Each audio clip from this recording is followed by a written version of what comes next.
आपके साथ शिवानी रतूड़ी और आप देख रहे हैं कैपिटल टीवी उत्तर प्रदेश। उत्तर प्रदेश में एनकाउंटर अब कोई चौंकाने वाली बात नहीं है, बल्कि कानून के राज की एक सशक्त पहचान बन चुकी है। जिस प्रदेश में कभी अपराधियों का बोलबाला था, वहां आज अपराधी एक एक कदम फूंक फूंक कर रखने को मजबूर हैं, क्योंकि उन्हें अब डर है कहीं योगी ना आ जाए। पहले जहां अंधेरे के साथ ही सन्नाटा पसर जाता था और लोग घर से निकलने में डरते थे, आज वही जनता बेखौफ जी रही है, सड़क पर निकल रही है, अपने हक और सुरक्षा को लेकर आश्वस्त है। ये बदलाव सिर्फ किसी आदेश या कानून से नहीं आया, बल्कि एक मजबूत इच्छा शक्ति, ठोस नीति और अपराध के खिलाफ जीरो टॉलरेंस के रवैये का नतीजा है। योगी सरकार की एनकाउंटर नीति ने न सिर्फ माफिया राज और गुंडा राज की कमर तोड़ी है, बल्कि आम आदमी को कानून पर भरोसा दिलाया है। और यही वजह है कि अब यूपी में डर का नहीं, कानून का राज है। और इसी के चलते यूपी पुलिस ने ऐसे अपराधी का एनकाउंटर कर दिया जो सीधा सीधा संजीव जीवा और मुख्तार अंसारी जैसे गैंग का सदस्य था, और जिसने पता नहीं कितनी मासूम जिंदगियों को नुकसान पहुंचाया है। आइए जानते हैं विस्तार से कि योगी सरकार की जीरो टॉलरेंस नीति के तहत क्या कुछ चल रहा है यूपी में। अपराध पर योगी सरकार की जीरो टॉलरेंस नीति। जब एक शांत सी लगने वाली रात को अचानक गोलियों की आवाज जंगल में गूंजने लगी, तब किसी को अंदाजा भी नहीं था कि यह उत्तर प्रदेश की संगठित आपराधिक दुनिया के एक सबसे खतरनाक अध्याय का अंत बनने जा रहा है। बिजोपुरा चौराहे के पास स्थित एक सुनसान जंगल में मेरठ एसटीएफ और उत्तर प्रदेश पुलिस की संयुक्त टीम ने कुख्यात अपराधी शाहरुख पठान को ढेर कर दिया। यह वही शाहरुख था जिसके सिर पर 50,000 रुपए का इनाम था और जो मुख्तार अंसारी तथा संजीव जीवा जैसे माफियाओं के गिरोह का सक्रिय सदस्य और शार्प शूटर था। जैसे ही एसटीएफ को उसकी पक्की लोकेशन की जानकारी मिली, पुलिस तत्काल एक्शन में आ गई। इलाके की घेराबंदी कर ली गई और जैसे ही पुलिस टीम आगे बढ़ी, शाहरुख ने गोलीबारी शुरू कर दी।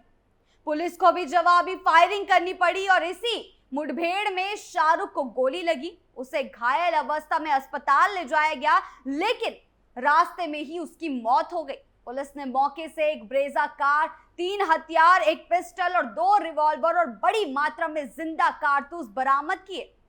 इस कार्रवाई ने प्रदेश भर में हड़कंप मचा दिया है, क्योंकि शाहरुख का नाम कई बड़े अपराधों और हत्या की साजिशों से जुड़ा हुआ था। शाहरुख पठान कोई आम अपराधी नहीं था, वे एक ऐसा चेहरा था जिसने उत्तर प्रदेश के आपराधिक गलियारों में खौफ पैदा किया हुआ था। जी हाँ, एक समय पर मामूली गुंडागर्दी करने वाला लड़का, लेकिन जल्द ही उसने अपराध की दुनिया में ऐसी गहरी पैठ बना ली, जेल में रहते हुए उसने मुख्तार अंसारी और संजीव जीवा जैसे कुख्यात अपराधियों के संपर्क में आकर उनके गिरोह में जगह बना ली। वो एक शार्प शूटर था जिसके खिलाफ कई आपराधिक मामले दर्ज थे, कई बड़े मामलों में शामिल रहा। वह इस समय जमानत पर बाहर था, लगातार अपनी लोकेशन बदलता रहा। उसके खिलाफ लूट, हत्या, गवाहों को धमकाना, रंगदारी वसूलना और गैंगस्टर एक्ट समेत कई धाराओं में मुकदमे दर्ज थे। जेल से छूटने के बाद भी उसने अपराध नहीं छोड़ा। उसने गवाहों को धमकाना शुरू किया और हत्या की योजनाओं को अंजाम देने की कोशिश की। पुलिस को उसकी लगातार तलाश थी, लेकिन हर बार वह पुलिस को चकमा देकर फरार हो जाता था। इस एनकाउंटर ने उसके अपराध के अध्याय को स्थायी विराम दे दिया है। अपराधियों पर यूपी पुलिस का शिकंजा। उत्तर प्रदेश की योगी सरकार की अपराध के खिलाफ जीरो टॉलरेंस की नीति का यह एक ताजा उदाहरण है। मुख्यमंत्री योगी आदित्यनाथ के नेतृत्व में राज्य सरकार ने अपराधियों के खिलाफ एक कड़ा रुख अपनाया है, खास तौर पर ऐसे अपराधी जो संगठित गिरोह से जुड़े हैं और जिनका नेटवर्क प्रदेश के अलग अलग जिलों से लेकर बाहरी राज्यों तक फैला हुआ है। एनकाउंटर पॉलिसी को लेकर सरकार का रुख बिल्कुल स्पष्ट है। अगर अपराधी कानून की भाषा नहीं समझते तो उन्हें कानून का भय दिखाना जरूरी है। पिछले कुछ वर्षों में यूपी पुलिस ने कई एनकाउंटर किए हैं, जिनमें दर्जनों कुख्यात अपराधियों को मार गिराया गया। यह न सिर्फ अपराधियों को संदेश देने का काम करता है, बल्कि आम नागरिकों के मन में एक सुरक्षा की भावना भी पैदा करता है। बिजोपुरा के जंगल में हुई इस ताजा मुठभेड़ में भी यह देखने को मिला कि जैसे ही एसटीएफ ने शाहरुख की लोकेशन कंफर्म की, वैसे ही उसे घेर लिया गया। फायरिंग शुरू हुई और अंततः वह मारा गया। यह दिखाता है कि योगी सरकार के शासन में अपराधियों के लिए कोई जगह नहीं है, चाहे वे कितने ही प्रभावशाली या खतरनाक क्यों ना हो।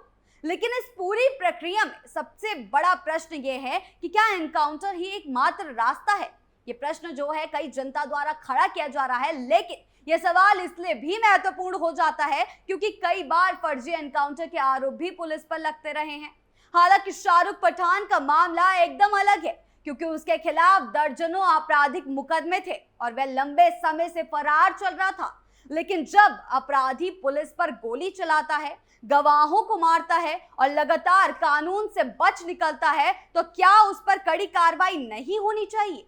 यह एक गंभीर बहस है जिसका जवाब सीधा नहीं है, लेकिन एक बात तो तय है कि कानून के राज को कायम रखने के लिए अगर कठोरता जरूरी है तो वह लागू की जानी चाहिए। शाहरुख पठान की मौत न केवल एक अपराधी के अंत का प्रतीक है, बल्कि उस पूरी आपराधिक मानसिकता पर भी प्रहार है जो सोचती है कि ताकत, बंदूक और गिरोह के बल पर कुछ भी किया जा सकता है। शाहरुख जैसे अपराधी अगर समाज में खुलेआम घूमते रहे तो आम जनता में भय का माहौल पैदा होता है। पिछले वर्षों में उत्तर प्रदेश में ऐसे कई अपराधियों को कानून के कठोर दंड का सामना करना पड़ा है, जिससे अपराध दर में गिरावट आई है और आम लोग खुद को ज्यादा सुरक्षित महसूस कर रहे हैं। लेकिन केवल एनकाउंटर ही काफी नहीं है। सरकार को चाहिए कि वे संगठित अपराध के नेटवर्क को जड़ से खत्म करने के लिए एक व्यापक रणनीति अपनाएं। इसका मतलब है अपराधियों की अवैध संपत्तियों को जब्त करना, उनके राजनीतिक सामाजिक नेटवर्क को ध्वस्त करना और सबसे जरूरी, युवाओं को अपराध के रास्ते पर जाने से रोकना।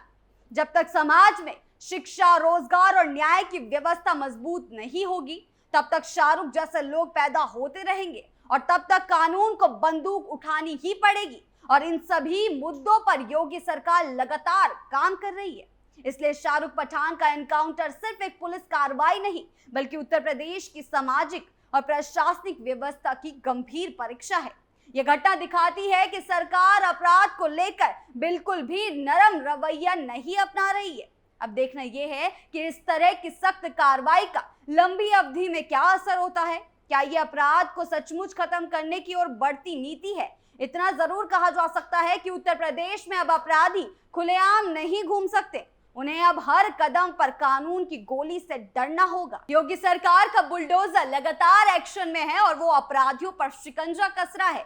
इतने बड़े अपराधी का इस तरह से ढेर हो जाना पुलिस की सख्त नीति का ही असर है। जब अब यूपी में दिखाई दे रहा है कि कैसे अब कानून का राज कायम होता जा रहा है। शाहरुख पठान के एनकाउंटर के साथ उत्तर प्रदेश में अपराध के खिलाफ चल रही निर्णायक लड़ाई का एक और अध्याय खत्म हुआ, लेकिन यह अंत नहीं, एक चेतावनी है उन तमाम अपराधियों के लिए जो कानून को चुनौती देते हैं कि अब राज्य में अपराध, संगठित गिरोह और माफियाओं के लिए कोई जगह नहीं बची है। योगी सरकार की जीरो टॉलरेंस नीति ने जिस तरह अपराधियों की कमर तोड़ी है, उससे जनता के बीच कानून व्यवस्था को लेकर भरोसा बढ़ा है और यकीन हुआ है कि अब सरकार आम जनता की सुरक्षा को लेकर ठोस नीति अपनाने को तैयार है। आपको क्या लगता है, हमें कमेंट सेक्शन में जरूर बताएं। वीडियो अच्छी लगी हो तो लाइक, शेयर करें और चैनल को सब्सक्राइब करना ना भूलें। नमस्कार।